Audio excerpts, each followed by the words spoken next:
from yesterday, no?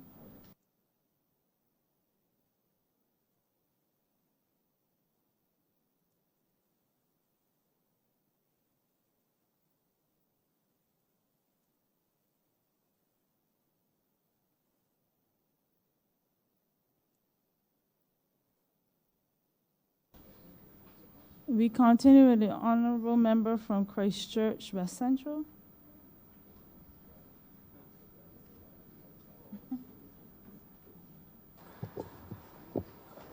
Thank you, Madam Chair, Minister, and your team. Pleasant good afternoon to you. I want to thank you, Minister, for giving Barbadians, especially the young people, not only in Christchurch, West Central, but across Barbados, to be given that once-in-a-lifetime opportunity to not only own their own businesses in this country, but to have a tangible stake in little Barbados as we know it. You have made a tremendous difference to the lives of young people, enfranchising them in a special way in Barbados. An opportunity that never before, an opportunity that they could only have dreamed for. And to that, Minister, I want to tell you today that I want to pay homage to you and your entire team for your job well done. I want to say today that this is only on part to what happened with free education in this country. What you are doing in terms of the trust loan, in terms of empowering young people and giving them the opportunity to be true and firm statesmen, I want to thank you, Minister, and the entire Christchurch. I'm not only speaking for the epicenter, but the entire Christchurch want to say to you today, they have asked me to vocalize on their behalf and to say thank you, Minister, for leading them in this new opportunity and this new frontier in terms of developing their business and giving them that opportunity.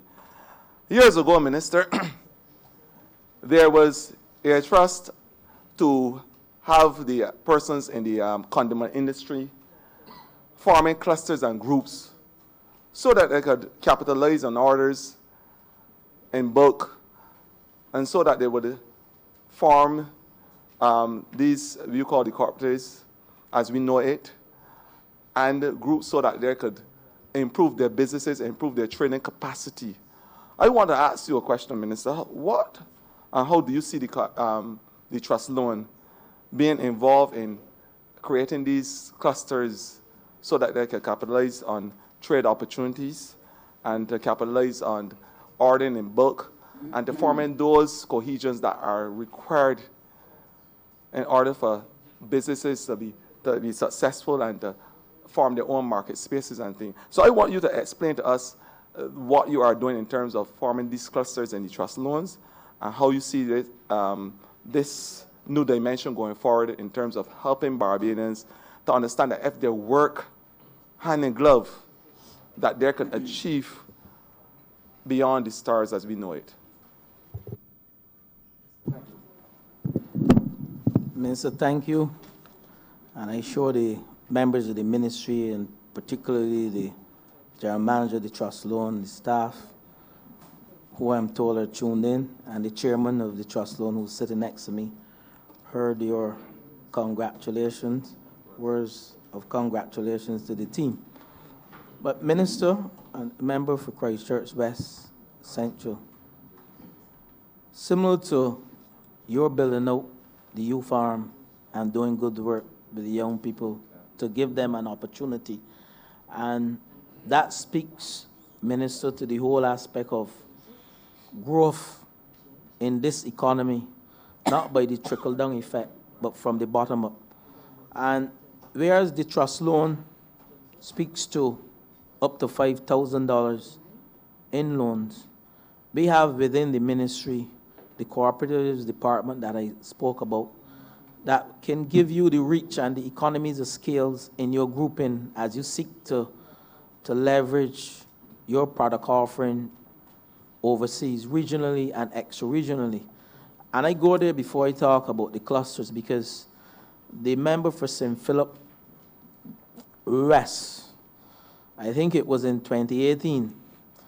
During his absence, he asked me to speak on his behalf at one of the soccer events, the launch of the Basement Soccer competition. And during that occasion, back in 2018, members from the industry, the cultural industry, promoters, came to me and they said, you know what, we need to form a cooperative to leverage our reach, not only regional, but extra-regional. And sometime after, and I guess it is the mission of this government, because bilateral agreements were indeed formed with Kenya and Ghana, and we had the minister journeying to those territories. I think to Ghana, it was to form and deepen relations in the area of the creative and cultural industries. And the whole aspect of the formation of the cooperatives speaks volume in terms of giving those small businesses the reach to go beyond the 166 square miles. But clusters, Minister and Member for Christchurch West, we recognize within our manifesto some of the businesses, even though we give them the $5,000 or up to $5,000, and even up to $10,000 if they go to fund access, some of these businesses lack what it takes to sustain them as going concerns.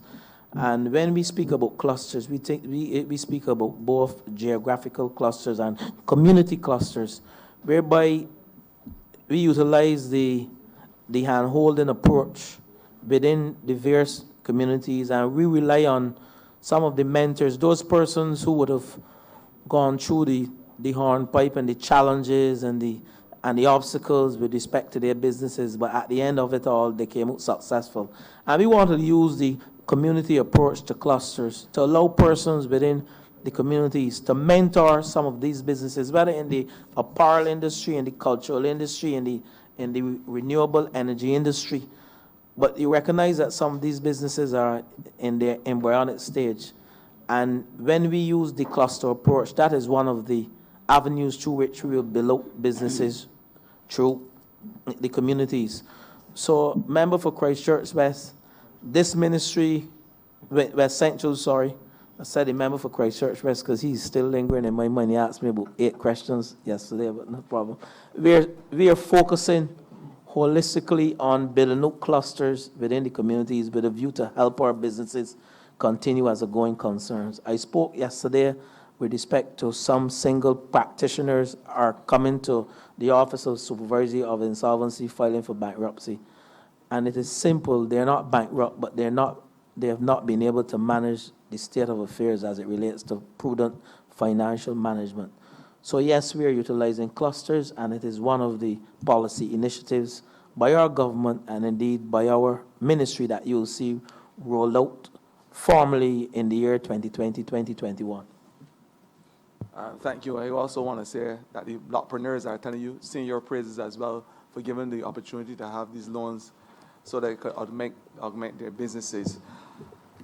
My next question to you, Minister, is that I speak also on behalf, because it is a special passion of mine to speak on behalf of the disabled community in this country, those with special challenges. And I want to ask you, what is your ministry doing in order to facilitate business and enfranchisement for those disabled persons? We have about 30,000 persons who are disabled. And we are saying that they must have a tangible stake in Barbados. What are the training programs being put on by your ministry to ensure that they have an opportunity to be small businessmen in their own right?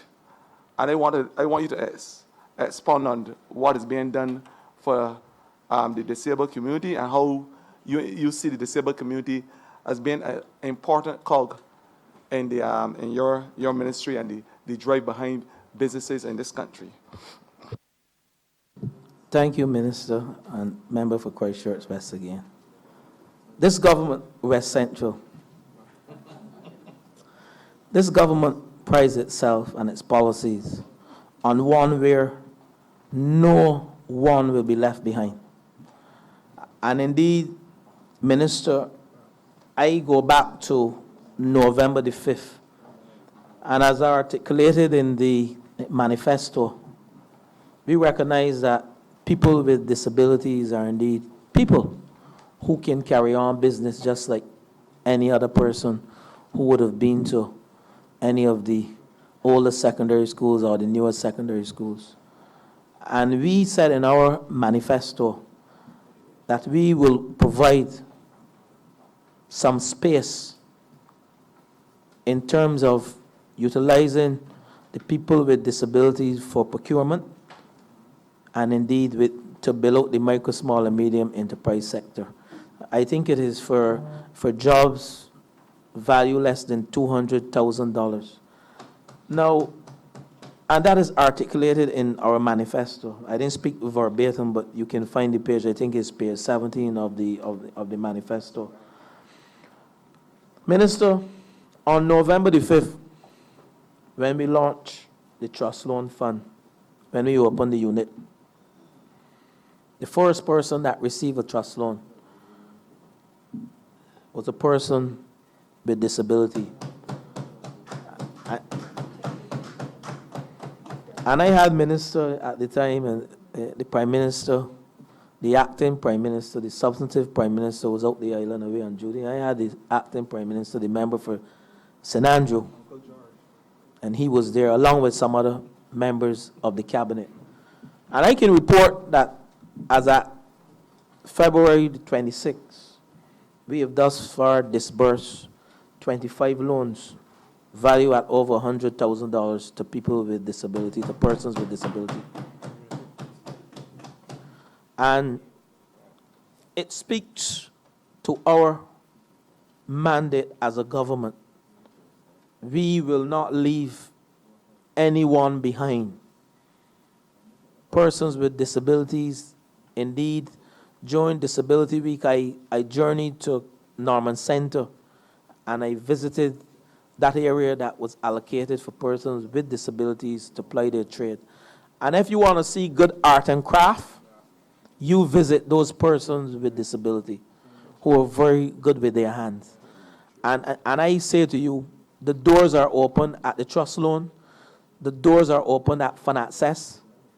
And I know that the doors are open at the Enterprise Growth Fund Limited, that we will provide not only funding, but the training opportunities for those persons with disability. We have a cadre of business persons who are trained in dealing with people with disability. And we have already contacted persons as we seek to build out the Financial Literacy Bureau within the year, this financial year coming 2020 to 2021. We have already identified persons who can provide the necessary training and the coaching for those businesses, persons who have disabilities. So this government is focusing on not leaving anyone behind at all. And that is our primary focus, that persons with disability, whether young, old, whatever, are part of the ecosystem that we seek to build out within the micro, small, and medium enterprise sector. I just wanted to reiterate to you and sing your praises on behalf of one of my constituents by the name of Mr. DJ Calypsonian, who, for the first time in his life, had the opportunity. He told me that to issue his praise and his to pay homage to you for giving him the opportunity to have a small business in the community of Silver Hill. And I want to say on his behalf, heartfelt thanks, Minister. He asked me to say it, and I will be doing it. I vocalize on behalf of the epicenter of Christchurch West Central without fear or favor. Minister, what plans do you have to obviously sensitize players and develop them? Because you are the minister not only, why see you as minister not only of small business, but obviously as a minister who would transition small business into big business and big players in this world, global players. We have said in our manifesto that we will develop global players that can champion the cause of this country across the world. That's what we said. What are your ministry doing In terms of phytosanitary, um, phytosanitary procedures, marketing, in terms of labeling, the requirements to carry businesses across the world, what is your country doing, what is your ministry doing, sorry, in terms of preparing Barbadians to take that next step so that there will be world leaders and business people around this globe? Minister, thank you for the question. And this is leading me now down a path of righteousness. The member for St. Joseph, his father was a pastor, so he understands. But, Madam Chair, in all seriousness, we recognize that you can have all the necessary funding, the Financial Literacy Bureau, to build business locally, but to transition businesses regionally and ex-regionally, we have to have a good standards regime. And that speaks to building out our national quality infrastructure, which is built on 5 pillars: one of standards, testing, metrology, certification, and accreditation. Madam Chair, we set about to have an industrial policy. And I wouldn't get into the industrial policy because that is the remit of the member for St. Michael North. But critical to the policy system is entrepreneurship. And when you speak to entrepreneurship and an industrial policy system, we then have to speak about exports. And to allow our businesses to be competitive in the global business environment, standards have to be paramount. And we set about to restructure the Barbados National Standards Institution because we recognize that over the years or the past decade, we have seen the dwindling of membership within the Barbados National Standards Institution. We have also recognized that comparing ourselves to countries like Jamaica, we have some 44 mandatory standards versus Jamaica, who has over 180 mandatory standards. And this is one of the areas, if we are supposed to be export ready and we are supposed to have any global competitive edge, we have to enhance our standards. And we have been focusing on, we have within the budget monies to upgrade our lab. We have to do it phase by phase because we are within the BERT program. We have at our lab leaking roofs. We have some equipment. As we seek to build out that national quality infrastructure, metrology is critical to building out that national quality infrastructure. And Madam Chair, only within the last month, we have at CPC the Metrology Act, which is being drafted. What is metrology? The science of measurement. We are moving away from imperial to metric system. That is the way the international world is going. We are signatory to ISO standards, many ISO standards, and ASTM, the American Society of Testing and Materials. We pay over $150,000 in fees annually to these institutions. And our focus is indeed to build membership, like back in the 1990s when we had over 140 members signatory to the Barbados National Standard Institution. We have a Barbados National Standards. We would like to see most of our products outfitted with the BNS stamp. And indeed, we recognize that there's areas within tourism, within water, within healthcare, that we indeed have to build out our national quality infrastructure. We started years ago with a draft national quality policy. Trinidad, Jamaica, and a number of Caribbean territories copied that draft quality policy, and they are leading us now in terms of the national quality infrastructure. So we have a lot of work. We came into office and we found a lot of work to be done, and we started by restructuring and moving BNSI to a governance structure similar to SOEs. BNSI had an executive council and an executive body. We have since restructured it, and we have a board of directors chaired by Mr. Ryan Bradford. He's here with us. And we have members from the Barbados Coalition of Service Industries, Barbados Manufacturers Association, Barbados Association of Architects, Barbados Association of Professional Engineers, health authorities. And that is the first phase of indeed building out the national quality infrastructure, having a proper governance structure. So, to you, Madam Chair, to the Minister, we recognize that BNSI too, we fund BNSI over $1.5 million annually. BNSI has the potential to generate revenue and to be self-sufficient.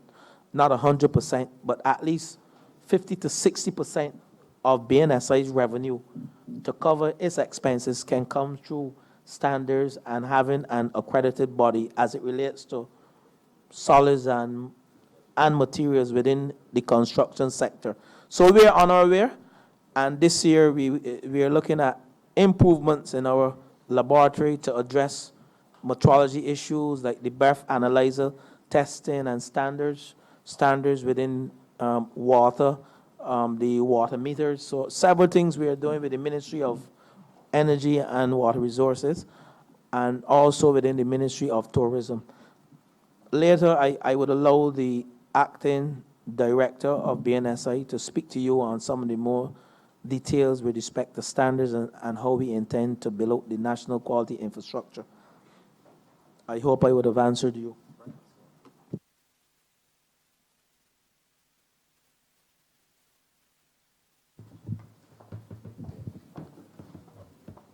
Thank you, Madam Chair. Good afternoon, Minister and your team.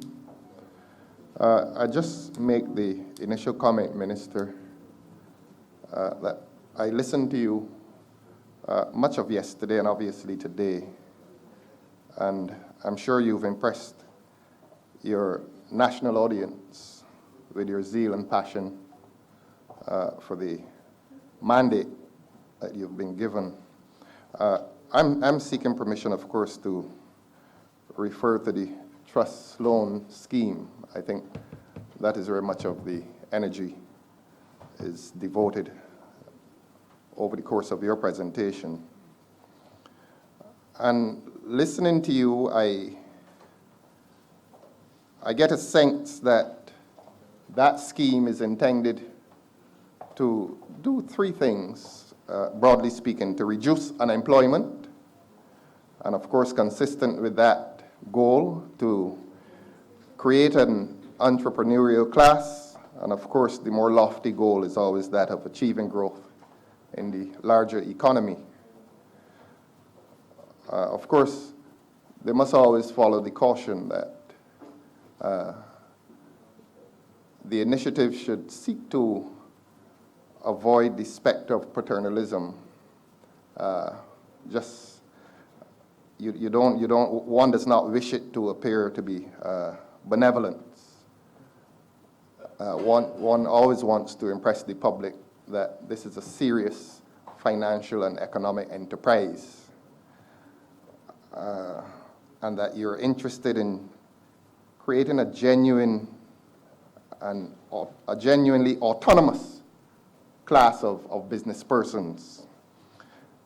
My question to you, in attempting to create that class of business persons, as opposed to a society, a benevolent society, I want to find out from you, or indeed your team, what is the projected time period over which you anticipate that a person moves from first-time borrower, first-time business person, to the status of businessman who is standing on his own feet? Is it a year? Is it 2 years? Is it 3 years? What is that projected time period? So that the public would have an idea as to how the scheme is treating the issue.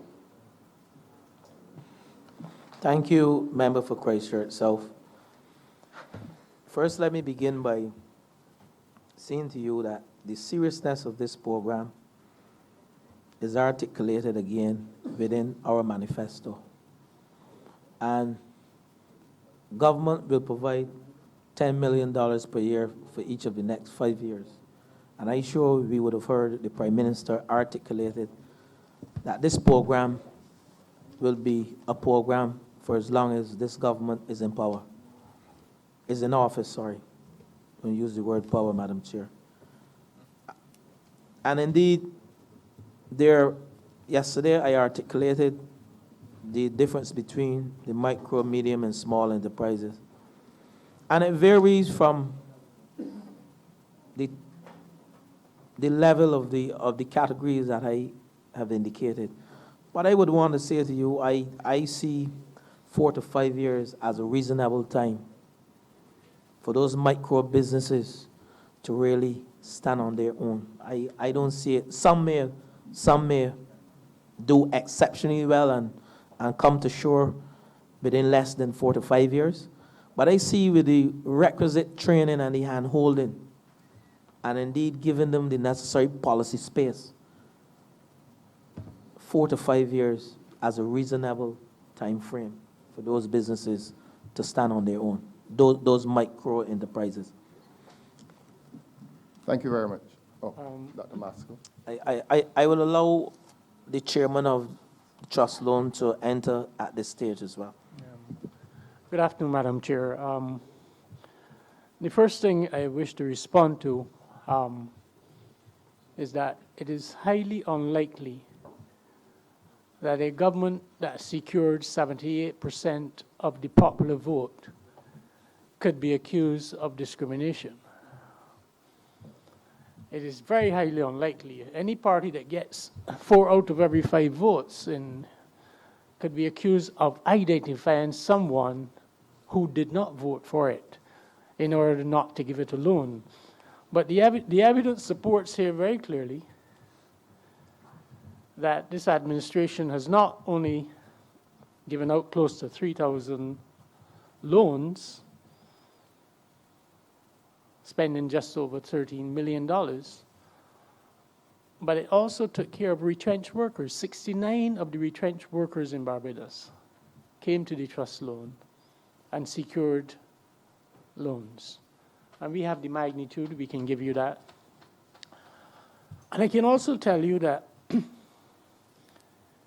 every member of this august chamber, if he wants to or she wants to, can receive details about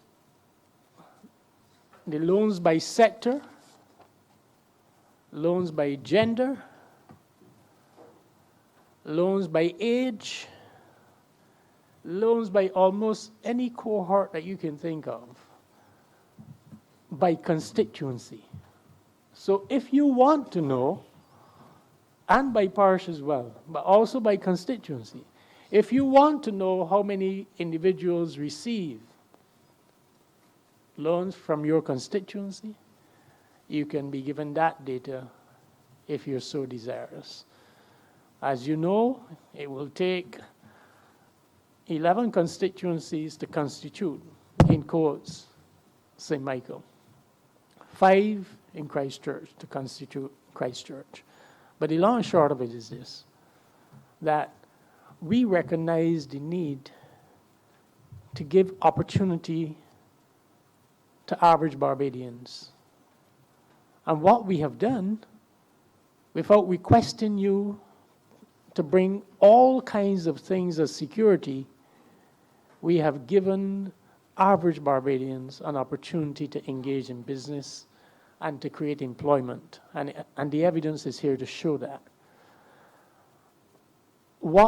How we are financed, I suspect that yesterday the leader of the opposition was maybe hinting that he did not see any allocation for certain entities in the budget. But the way it is going to work here is that an allocation to a state-owned enterprise is a transfer. And a transfer is already expenditure, so that the government can wait until the last minute or when it finds itself with resources in an environment where there's a BERT program, the government can then allocate to any SOE when it sees fit. But more importantly, we have to recognize that a state-owned enterprise, once it is given funding, the funding cannot lapse. So there is an understanding in the public finance world that you can wait, because in the BERT program, which has been approved by the IMF, it does not make sense for the government to overperform. And let me explain what I mean. The government has to meet a 6% primary balance, which is just over $600 million.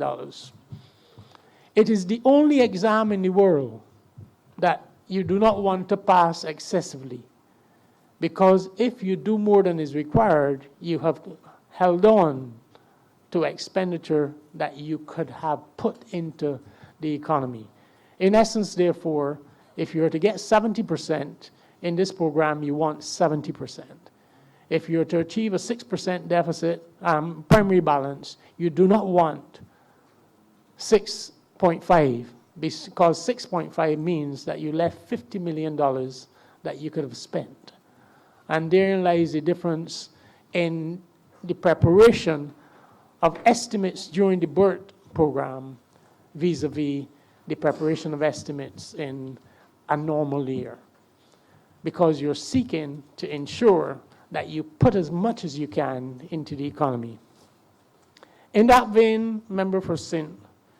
Christchurch South, we do recognize that it is just a start, but it is a start that will mean, like any other thing, even when we give to large businesses, there's a period, and we call that period a grace period or period of infancy. What we do not want is that forever, even though our businesses are small, we would like at some stage, 4 to 5 years from now, that they are capable of moving beyond the stage of the trust fund and reaching the stage where the lofty word of being bankable, whatever that means, is achieved. Because this trust loan is issuing almost 3,000 loans. Whereas a commercial bank may issue a loan for $200,000, I would like the public to understand that the work involved in delivering a $5,000 loan is no less so than one for $1 million.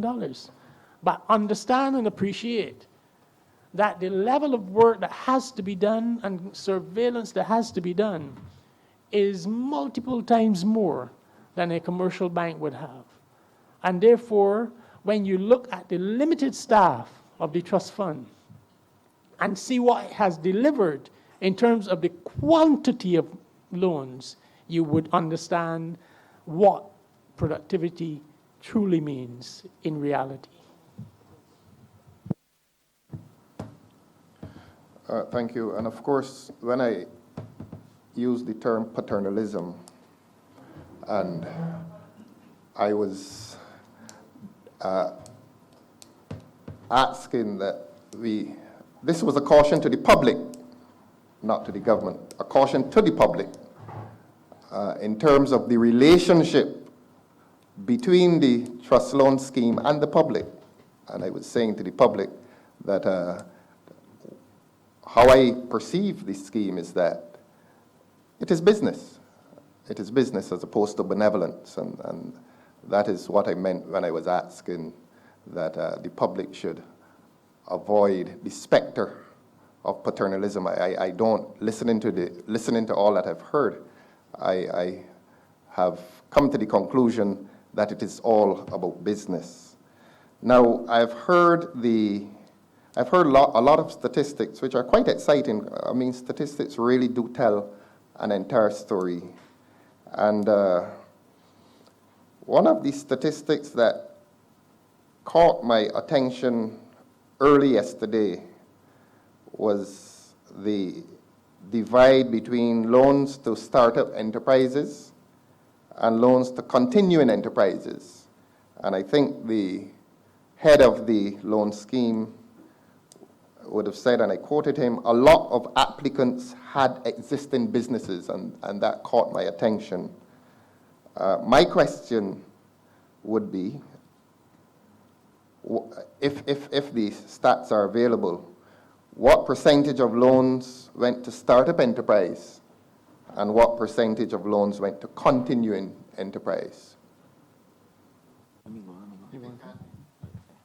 If it can't be precise, well, perhaps. Thank you again, member for Christchurch South. Thank you.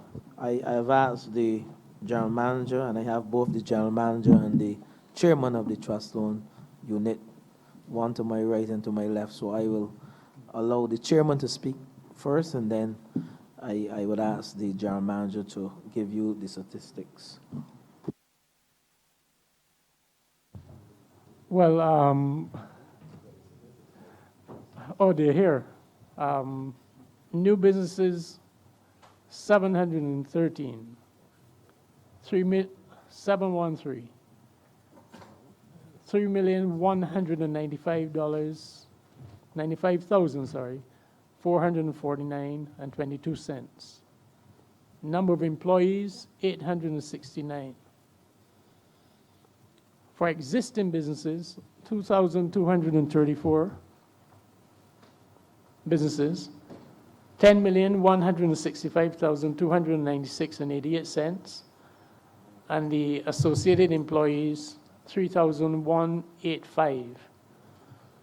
So you can see that the distribution would have been predominantly in favor of existing, but to have created 713 small businesses in short space of time tells the story. And even in that distribution, we can go on to tell you which sectors the funding was allocated. But it's a lot of information. So if you want it, you can certainly have it, and if you want it for your constituency, you can have it. And Dr. Maskell, I promise to hold you to that undertaking because I'm very, very interested in it. Actually, you can have it now. Oh, not as my third question. Oh, He's gracious, all right.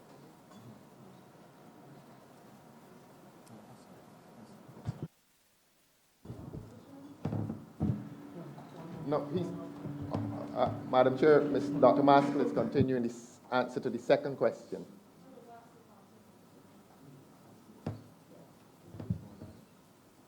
second Oh, question. we can do. Second question? Yes, Dr. Maskell, you had mentioned the categories of business. I think we're all curious. Yeah. Oh, Jerry, you have it there? Manufacturing, I'll let the food chair, retail. I'll let the GM participate. Good afternoon, Madam Chair. Good afternoon, members of Parliament. Gerald Amos, General Manager of the Barbados Trust Fund Limited. The main categories that we look at within the sectors is agriculture, the culture industries, manufacturing, retail, services, and tourism.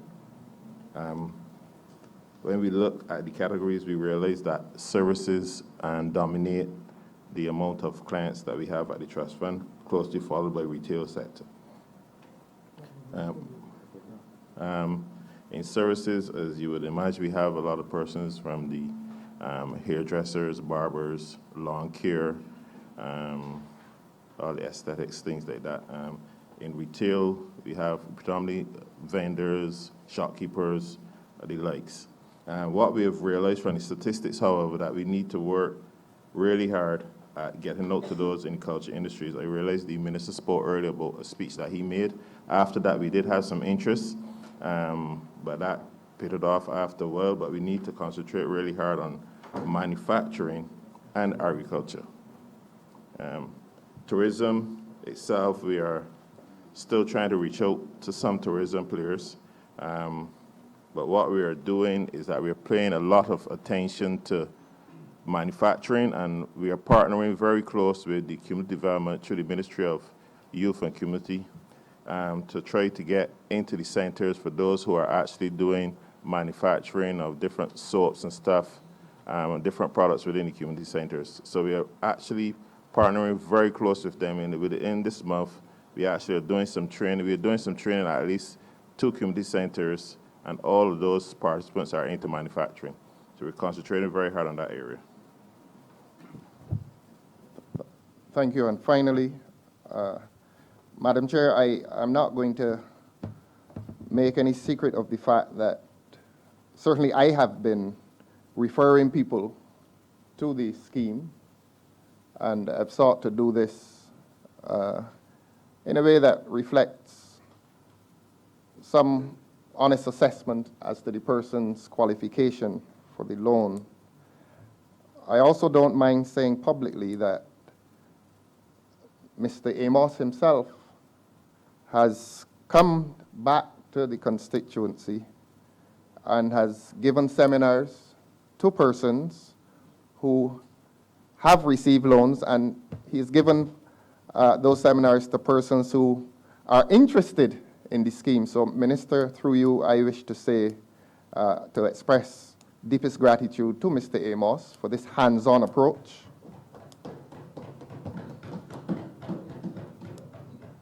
And to indicate, as following on my friend from the Honourable Member for Christchurch West Central, to extend that congratulatory message to you. I've spoken about the zeal with which you have approached this issue. I was personally moved yesterday by your personal testimony in relation to your groundings in the credit union movement, the cooperative movement, I beg your pardon. And all to say that this ministry and this enterprise is the one that will carry Barbados through a period of austerity, and that it will give hope to persons who were previously hopeless. I'm obliged to you.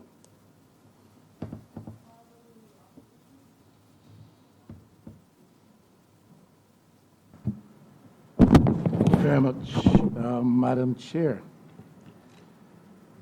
I have a couple of queries arising from the responses of Dr. Maskell and that of the Minister yesterday.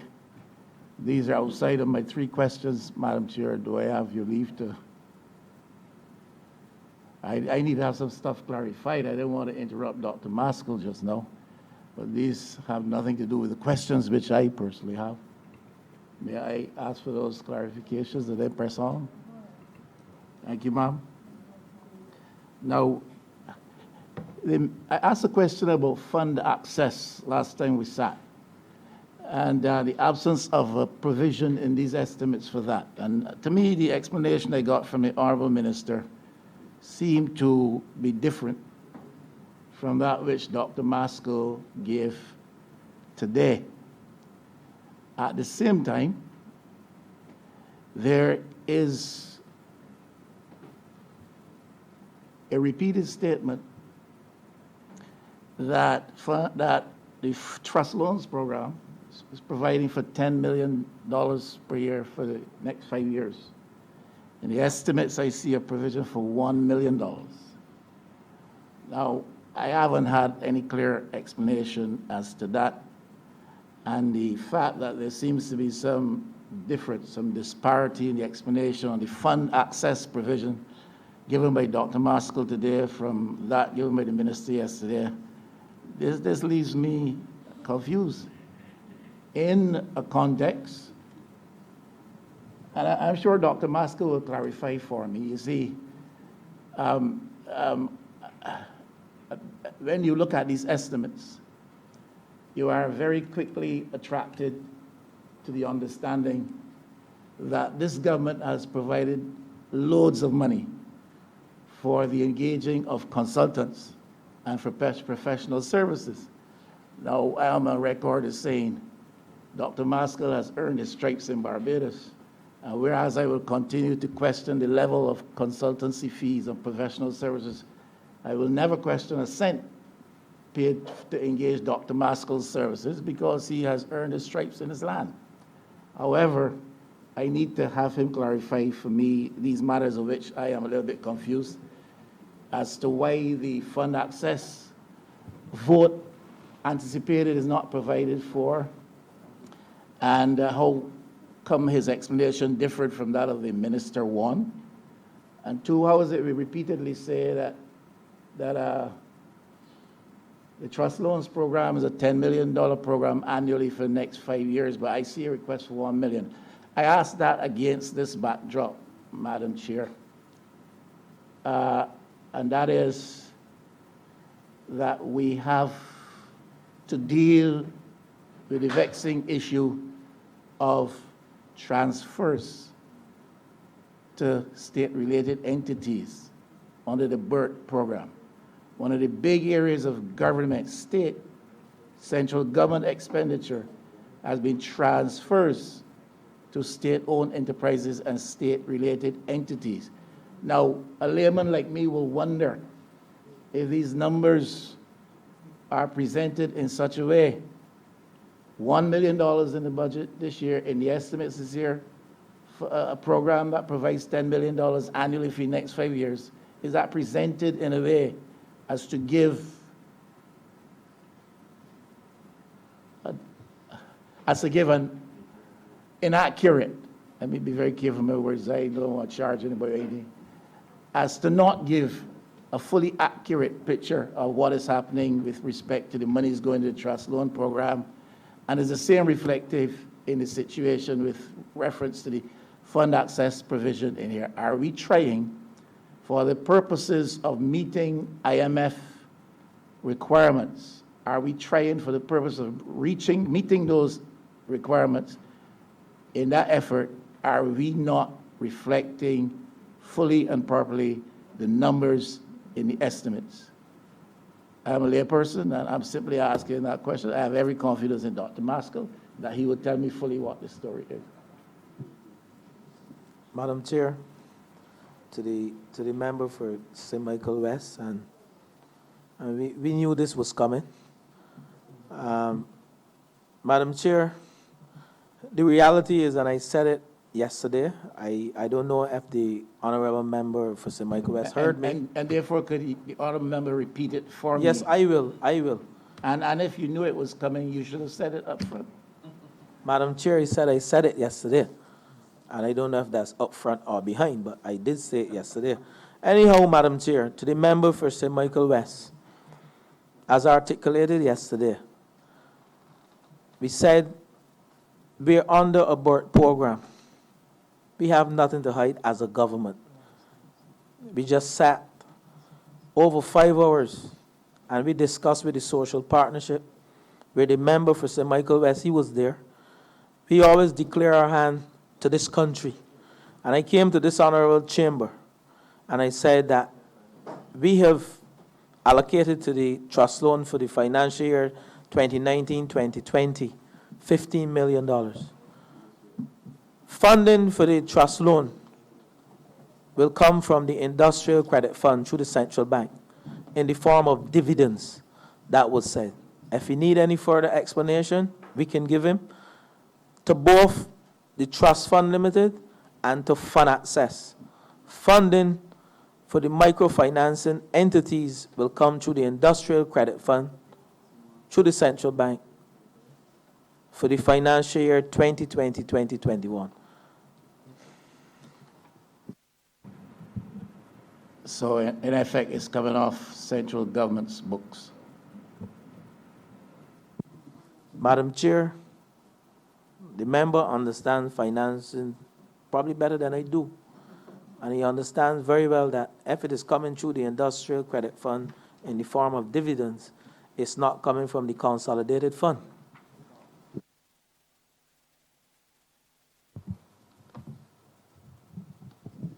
If I may, I didn't expect I would have to deliver a lesson in my presentation, but if I'm called upon to do so, I will. So table 6 of the estimates. The thing is to understand the concept of, first of all, a primary deficit, a primary balance. A primary balance covers the difference between current expenditure without the interest payment.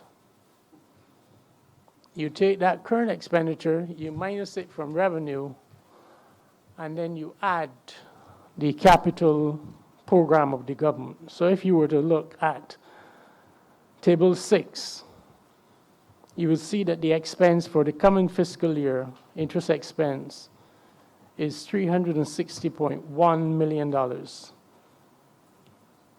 So after you've deducted your expenditure, current expenditure, which will be wages and salaries, they're not easily identifiable, but they're here under other personal emoluments, employers' contributions, goods and services, and then transfers and subsidies. If you were to do your calculations and add back the interest payment, then you would see that the primary balance is in excess of $600 million according to this information here. The thing to note, however, is that this administration has, in fact, been able to address transfers and subsidies. But more importantly, there are limits which are met on a monthly basis, and the information, again, can be provided. It is part of the monitoring to see how much you can transfer to selected SOEs, the Queen Elizabeth Hospital, the Transport Board, whether or not we're not really given to the Barbados Water Authority, the sanitation, and the like. So that what has to be said here is that there is absolutely no threat to this administration's capacity to meet the primary balance. In fact, the threat is that we do not want to overperform. I explained earlier that if you overperform, you're going to leave money that you could have spent. And because of the nature of public finances, if you leave money in central government and do not spend it by the end of March, it lapses. If, however, you transfer money to a state-owned enterprise, it is already accounted for in transfers and subsidies as an expenditure, and therefore it cannot lapse. As a result of that, it makes for prudent financial management for any government to therefore use that approach in managing up to the end of March, where if you don't have the expenditure that you should have had, it means it gives you room. And if you have that room, it means that you can make a financial adjustment and still be well within the boundaries. But it is not within your desire to overperform. And I know that these estimates were never presented in a way that the layman could easily look at table 6 and see how the primary deficit is calculated. But I can tell you what it is. It is current expenditure minus current revenue, minus current expenditure without the interest payments, plus capital expenditure, and then you add back the interest payment. The reason why you do that is because you're interested in the current spending of government, and interest payments are made on existing debt which you could have incurred way before. The other reality is this, that the problem that we have in Barbados is a debt problem. And in order to bring the debt down, you need, therefore, to make enough surplus that when you pay back your interest and your amortization over time, that your debt to GDP ratio will be on the declining trend.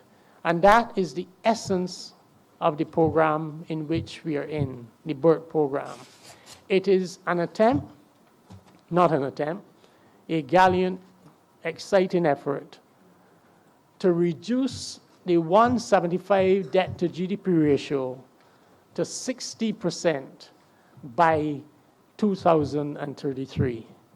The reason why you need to do that, I try to explain this, is that if I treat myself, my height, as 100% debt to GDP ratio, it means that 175% debt to GDP ratio will be 75% taller than I am. Therefore, to get it below my neck so that we can now begin to breathe and have fiscal space will require it to come below 60%. And it is the only way in which our fiscal environment can be sustainable. In light of all of that, anyone who is even looking and can look at the fiscal performance of the government to date will recognize that even the International Monetary Fund has almost determined that this country is performing so well, so very well, and can only be interrupted, sorry to say it, by coronavirus. That's the only thing that can stop this program from going. That this country is performing so well and above expectation, that confidence has been endorsed and accepted by international financial institutions who give us a credit rating, and they have instantaneously brought down our credit rating. Now, we're not yet where we want to be, but to say that we are off course would be to be portraying pessimism that does not fit reality. The optimism that we share is not blinded optimism. It is optimism determined by the figures and the facts. It is indeed possible to have your own opinion, but you could never have your own facts.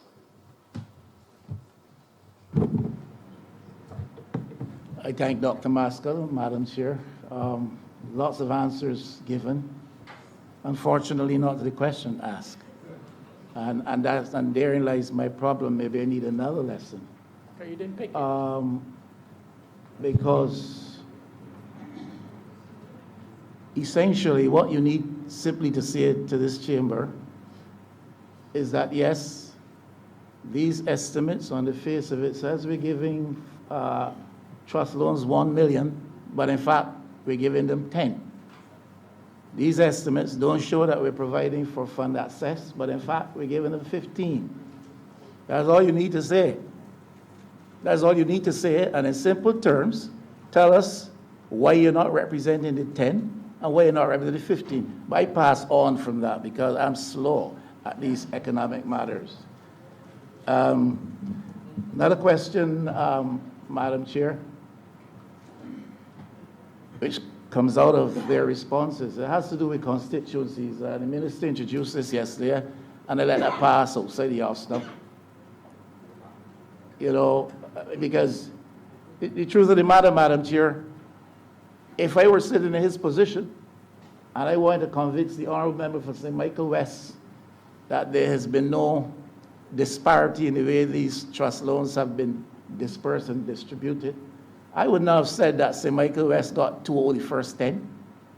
I would say that out of the 3,000, St. Michael West got 300. But quite noticeably, he didn't say that. He referred to 2 of the first 10. But I don't want to pick him up on that. That's gone yesterday. I want to pick up Dr. Maskell. The information can be made available, you said, to the honourable member of Christchurch South. It can be made available now by constituency. Were I therefore to ask of you information relative to St. Michael West as to the quantum dispersed there and the numbers, would I be able to get that? Would I be able? I'm not asking for it. I'm asking if I would be able to get it. Yes, member for St. Michael West. Thank you. Now, You want them now? I'm asking if I'd be able to get it. Yes, we said yes. In the affirmative, yes. Because Dr. Maskell made a comment when he was concluding that particular statement by suggesting that the 11 constituencies in St. Michael and 5 in Christchurch. So I thought that that was the data set you would get. This is what was distributed in St. Michael. This is what was distributed in Christchurch. But if you're telling me I can get information specific to St. Michael West, I understand that is what you're saying. I don't want it, no. I want it. Madam Chair, the member can go to the trust loan office, and as transparent as we are as a government, we are at the trust loan office, and we will provide the statistics. Yeah, I will seek to acquire that, obtain that information, not from the trust loan, through the minister. He was the person who said it to us here. Now my questions, ma'am, please.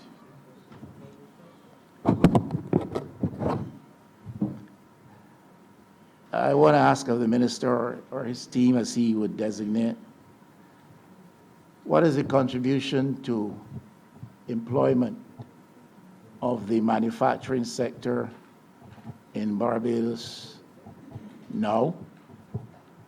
And what are the minister's concerns with reference to that? And is he happy with what his ministry may be doing to contribute to rising employment levels with respect specifically to manufacturing? I don't retail. I'm not talking about services sector. I'm not manufacturing. It used to be that manufacturing in the more halcyon days of this economy provided for about 9,000 or 10,000 jobs.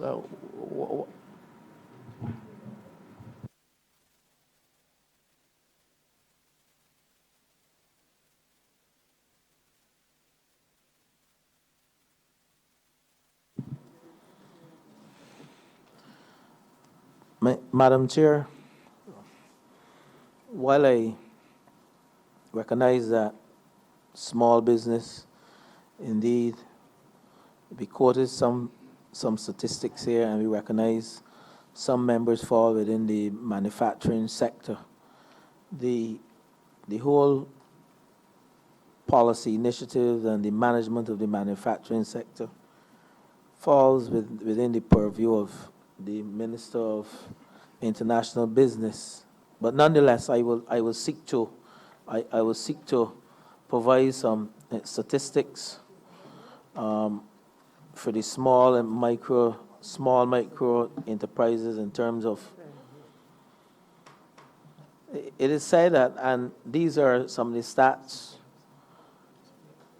contribution of some 47.5% of the overall $7.3 billion in revenue generated by the private sector, non-agricultural sector. And that is the contribution that the SMEs have made, some 47.5% to the employment level. And we have some 9,651 formal enterprises. I am speaking to the SMEs within the small business sector, because the member for St. Michael West, he has asked a broad question with manufacturing. We recognize what the industry has gone through. There's no secret with respect to the manufacturing sector in this country has plummeted. And we understand why.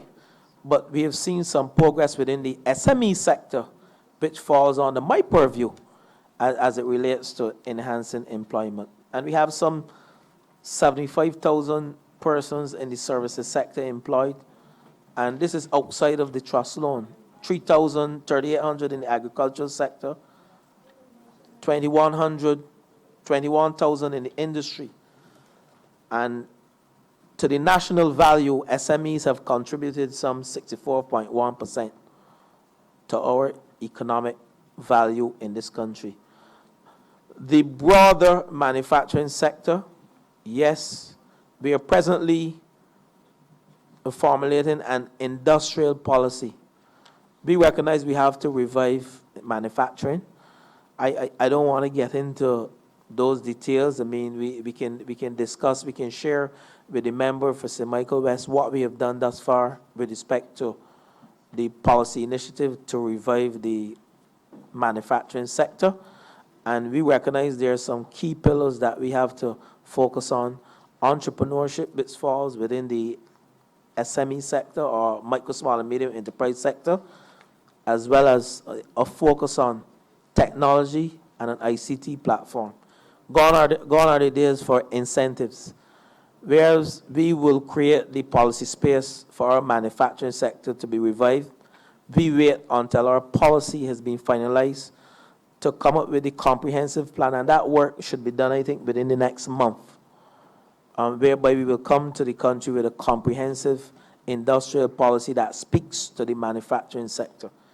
But for me to sit here and give statistics for the manufacturing sector that falls outside of my purview, we don't have the overall statistics. But I can say to you that that sector has indeed seen decreasing employment levels, and some may call it a dying head. And the honorable member for St. Michael West knows that, and this country, this government has a mandate to revive the manufacturing sector through the Ministry of International Business. Thank you, Minister. I was only asking for your assessment with reference to your own ministry and not that of the Alderman of St. Michael North. You do acknowledge that your ministry does have some input. And that's all I was asking about, not his aspect of the ministry. I did note, Madam Chair, that the minister said quite categorically, and I give you the opportunity to take that back, that gone are the days of incentives. Now, my next question had to do with incentives. And it has to do with incentives to help promote, develop the green energy sector for smaller players potentially in the Barbadian economy. My question, what incentives for facilitating small enterprise initiatives relative to green energy, seeing that the government has a policy of moving towards that status by 20, is it 30 or 33? But I heard the minister said gone are days of incentives, so maybe that nullifies the question. The member for St. Michael West, I know he listens and he picks out what he wants to hear. And indeed, we recognize that the renewable energy sector, and he knows very well that we are looking to go to a fossil-free environment by 2030.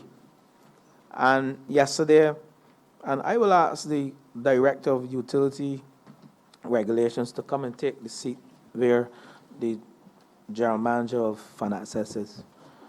We have,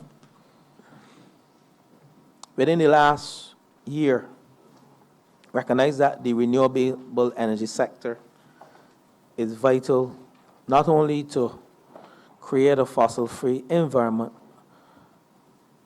but to give the consumers the best prices in terms of electricity generation, and also for our investors in this country to have their fair share of the renewable energy sector as it relates to both social and economic development. And we came up through the Fair Trading Commission, because it falls under their purview, to come up with a rate for renewable energy for independent power producers who fall in the category of producing renewable energy or utilizing the renewable energy technology to produce electricity of 1 or less than 1 megawatt. And indeed, we use that methodology called feed-in tariff. And we did a comprehensive study. We hired a consultant. And having done that, we are now in a position, and we will announce to the public the rates for independent power producers, investors, who will sell all their electricity to Light and Power, who then will send back to the consumers. And we came up with a good rate, having gone through the necessary methodologies and the studies for hiring a consultant. We use the feed-in tariff methodology to arrive at rates for biogas, wind, and all the other renewable energy technologies. And I will allow the Director for Utility Regulations to speak to you on what has been done thus far in terms of empowering investors, local investors, to get involved in the renewable energy drive as we seek to build that sector as a key sector for this country as we move forward with our trust towards the 2030 goal of being a fossil-free environment. So I will allow Dr. Aikeshi from the Fair Trading Commission to speak to you on that particular question. Good afternoon, Madam Chair, as well as the other parliamentarians. My name is Marsha Aikeshi, Director of Utility Regulation with the Fair Trading Commission. I would want to start by giving a history in terms of renewable energy in Barbados and where the Commission has taken it thus far. In 2009, 2010, the Barbados Light and Power would have approached the FTC with a proposal for allowing self-generators, distributed generators, those are persons with primarily solar PV systems on the rooftops, to sell back to the grid any excess. With that, we developed a pilot program that started in 2010. It was either run for 2 or 3 years.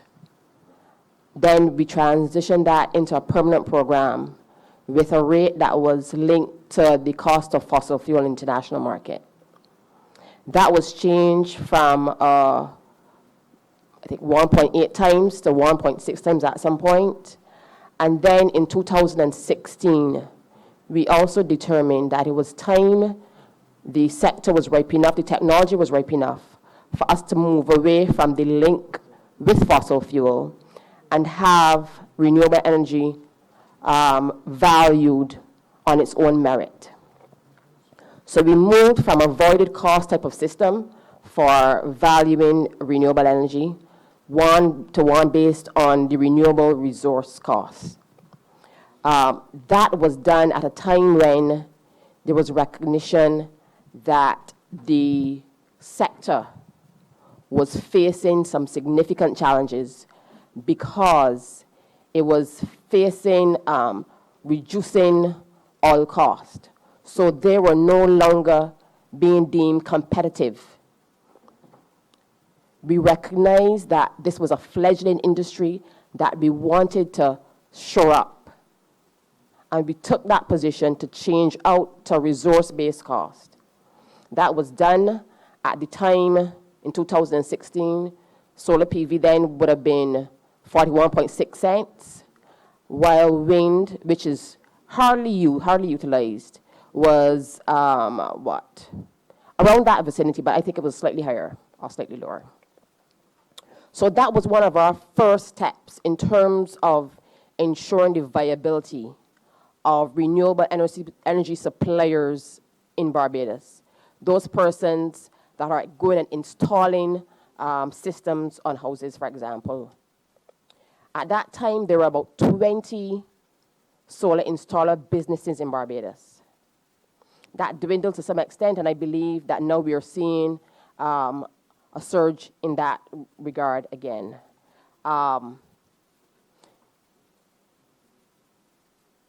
October 2019, we took the step of going towards feed-in tariffs.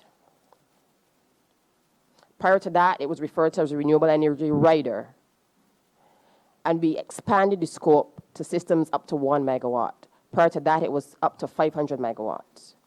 So persons wanted to get in at a larger space, in a larger capacity, had now the opportunity to do so. Beyond that, in terms of allowing a larger number of players in the sector, we have taken the decision in October 2019 to create a particular space for community shared projects. And under community shared projects, the two criteria that we have for eligibility. One, there must be a minimum of 15 participants, as well as no individual entity could own more than 50% of that share. What that does is to allow the average Barbadian to become a critical mover and shaker in that space. They can now own a segment of the renewable energy pie in Barbados. So it allows for persons to retain those earnings, which is a critical thing that renewable energy provides for an entity. Because you're using local resources, and as such, you can retain any profits, as opposed to a system where you have fossil fuel being generated, those funds are being sent offshore to buy that oil. It also allows for a segment of the population to retain, as opposed to it being a situation where it is foreign investor-led. So those are some of the strategies that have been employed thus far to allow small businesses and individuals to be able to have a stake in our renewable energy market.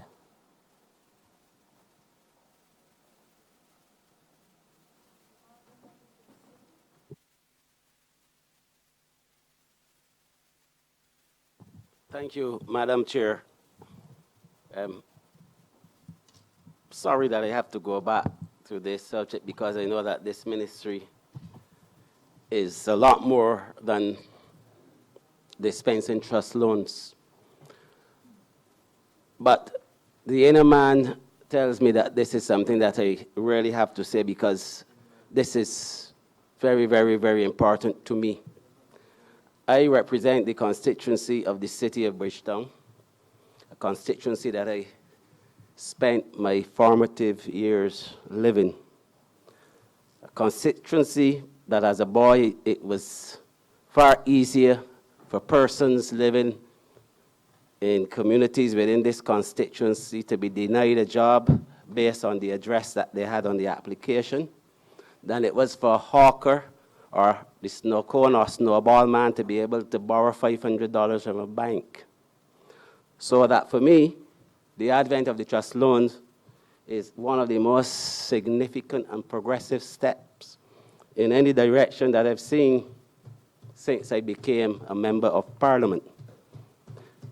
Although $5,000 in the scheme of things may not be a lot of money, $5,000 is a significant sum if you have a small shop or grocery shop that you are having things on consignment in order to be able to make a living for your family, or for a vendor who has to sell the few snacks that they're selling in order to be able to purchase snacks to sell the following day.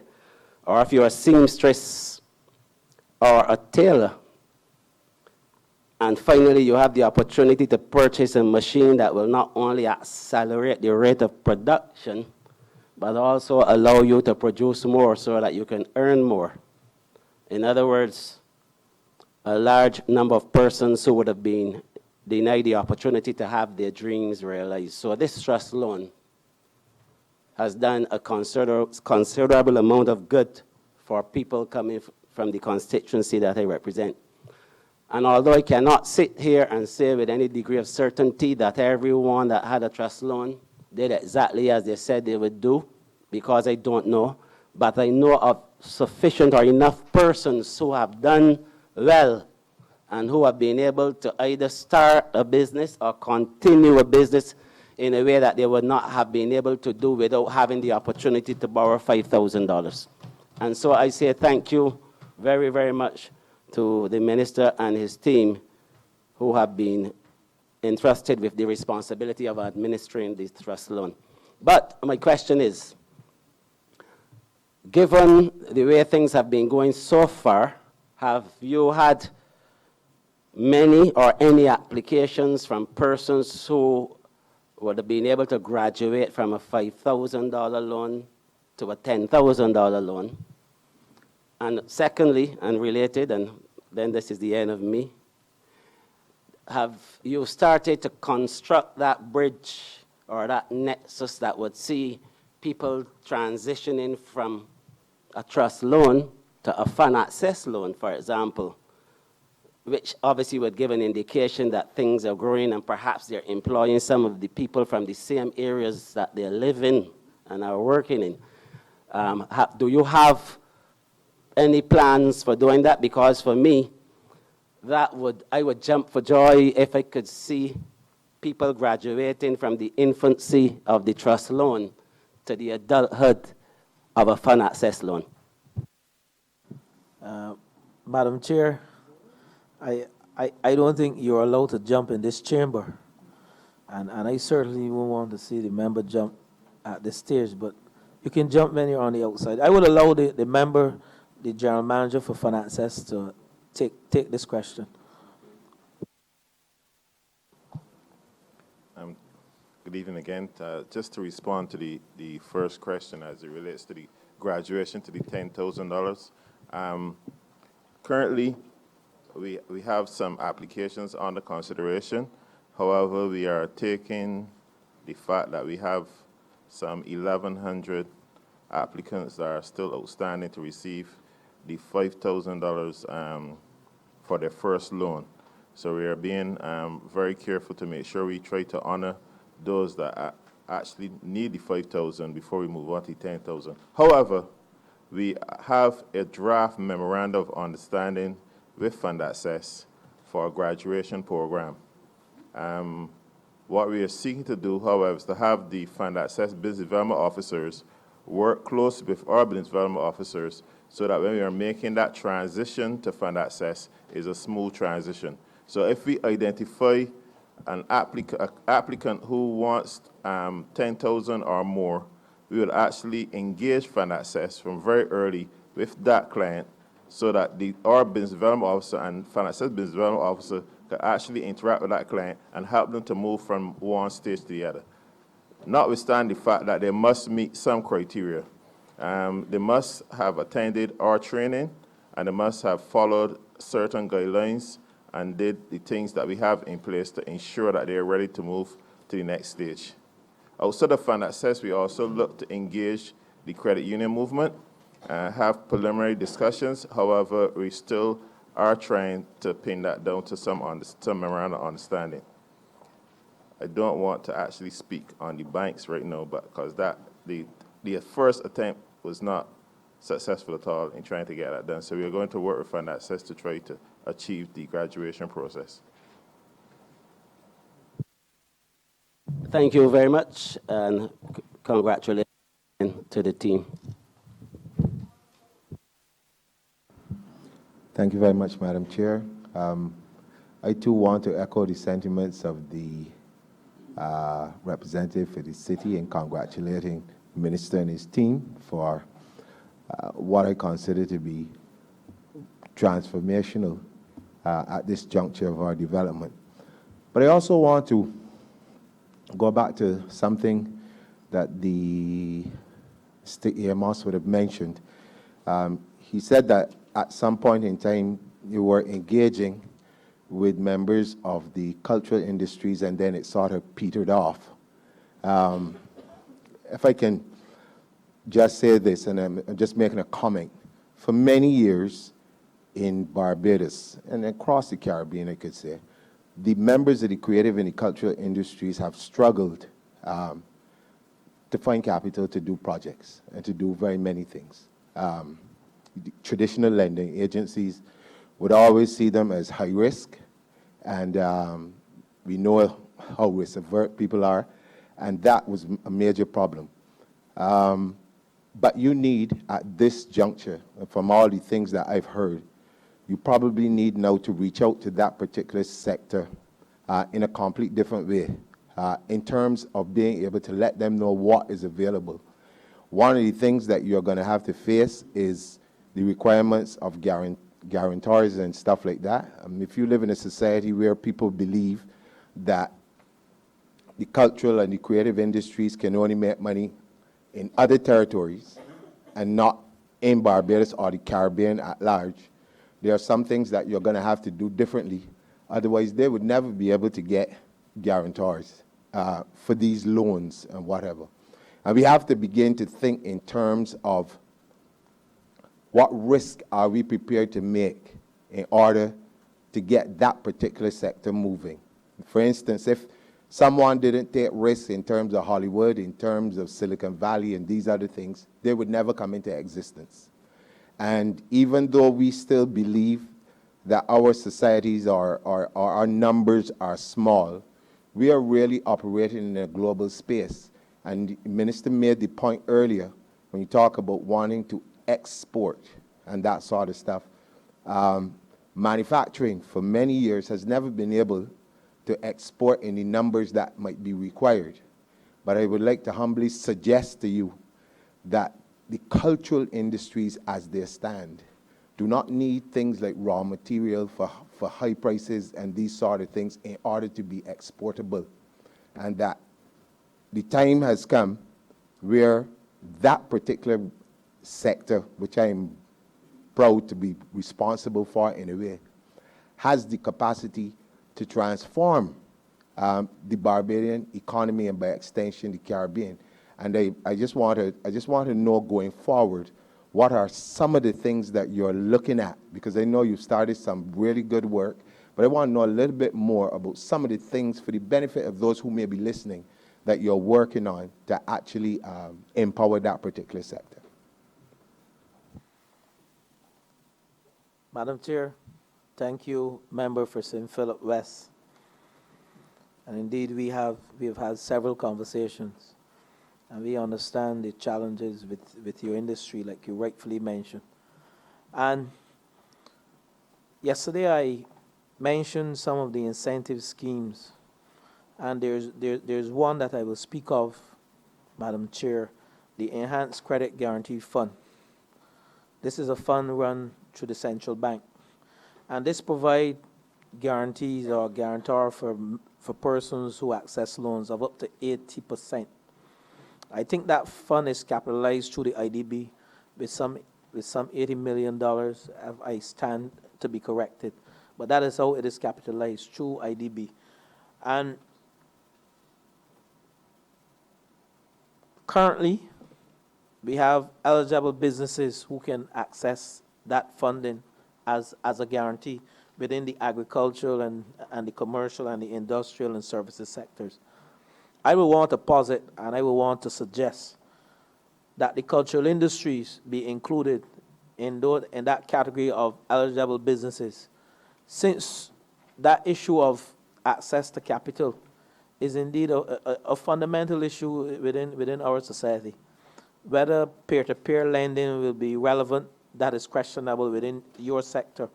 But I would want to say to you that I will make a case here in this Lord Chamber that the Enhanced Credit Guarantee Fund, the eligible businesses be extended to include the cultural industries. And that is all I would say on that, because you rightfully recognize that there's a dearth of funding, not only for your sector, but within some micro and small and even medium enterprises in this country. And it is based on what I call asymmetric information. The risk is greater with the lending agencies, and we have those schemes, the Enhanced Credit Guarantee Scheme that I think will benefit you, and also the Enterprise Grower Fund Limited. So those are the two avenues, and I would more want to recommend the Enhanced Credit Guarantee Scheme for your guys to access, or all ladies, guys using the to access funding to shore up your creative and cultural industry experts. Thank you very much, Minister, and that would lead me to suggest that the time has come where the two ministries would need to sit down and really put together a plan to make this information available to that sector. Thank you very much.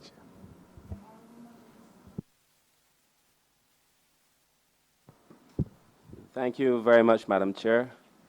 And like all the other members, I want to say congratulations to the Honorable Minister for the work he's been doing so far in what could only be described as transformative work in Barbados. But my question, Minister, speaks to standards, and I know you hinted at it, and that you said you would speak to it at some later part of the presentation. You know, I know that your mandate, or the mandate of the BNSI, is the preparation, promotion, and implementation of standards in all sectors. And I think it is very important that we do have a conversation about standards, especially at this stage in our development as a country. And I suspect standards would help us to be, well, first of all, protect Barbados, but it could also lead to our own innovation, our own competitiveness, and so on. You know, people have a tendency to suggest that Barbados has no standards, and that developed countries oftentimes dump anything that they want into Barbadian society because of the lack of standards. And I have a view that that may not necessarily be true. And so I have two questions, and I would tie them together, but I would love to know, first of all, what are the standards, really? And what are the powers of enforcement in relation to these standards? Because it's okay to have standards, but if you do not have the power to enforce certain penalties and so on in relation to standards, then we expose ourselves nonetheless. And then more specifically for me, because I know we've worked together in trying to devise some standards for the ban on plastics, exactly where we are with that so that we could give the public an update. But overall, just a general idea as to the standards, how those standards are set, who evaluates them, and how they're monitored. Thank you. Madam Chair, and through you, member for St. Michael's South, a very pertinent question, and I did mention earlier today when the question was posed by the member for St. Michael West. I think the member for St. Michael West posed the question, stand to be corrected with respect to manufacturing and what we are doing. Madam Chair, I can get into the specifics of plastics, the ban on petroleum-based single-use plastics.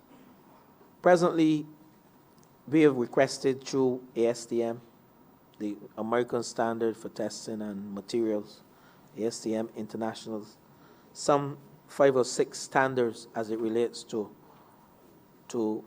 single-use plastics and the new alternative products